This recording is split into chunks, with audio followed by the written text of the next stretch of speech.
Some would say my personality isn't quite coherent. It's babblesome and cucumber-prone, and sometimes veers most verily verbose, and to be honest, occasionally even I find myself unhandsome. So please, will you sit with me and listen while I explain to you my tension? First things first, we must address what is at my core. And that, my friend, is the loyal canine. Let's see what lies in store for us. What's next door? For us, a Caucasian ovcharka, an unusual choice, but a sharp companion that guards the ferocity and viciousness of a mama bear, and yet this possesses a subtle charm that comes from being unrefined. There is the through line, see? The unrefined is the territory and the liminal is the vibe. So, my friends, that brings us to the next stop on our journey. Let's go back in time to see how this beautiful, strange creature was made, shall we?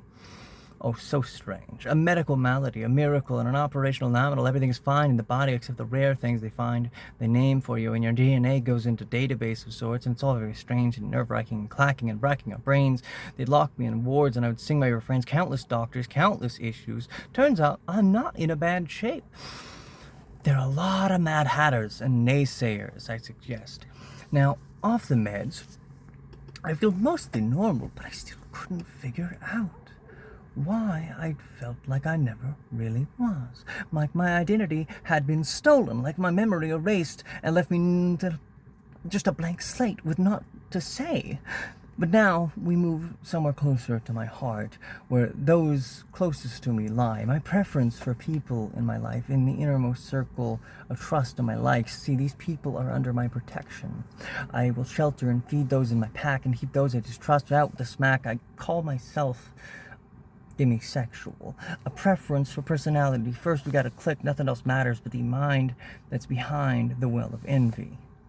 Dionysus considers me a close friend, a fellow lover of excess and extra diva type dresses, and sometimes Loki would join us and make it a trio, and it was all nice. And that's enough for that. No need to get grotesque.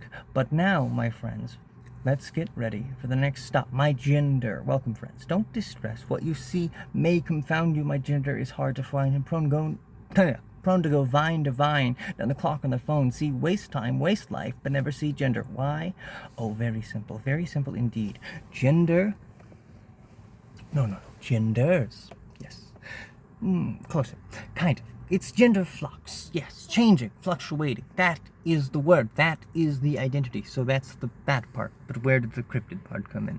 That, yes. Let's address that. It's a very simple thing, really. I'm a shapeshifter, a trickster, a wily little fella. See, I'm Jack Sparrow, trapped inside the soul of a Caucasian ovcharka, which itself is trapped inside a giant 6'4" gender flux mess.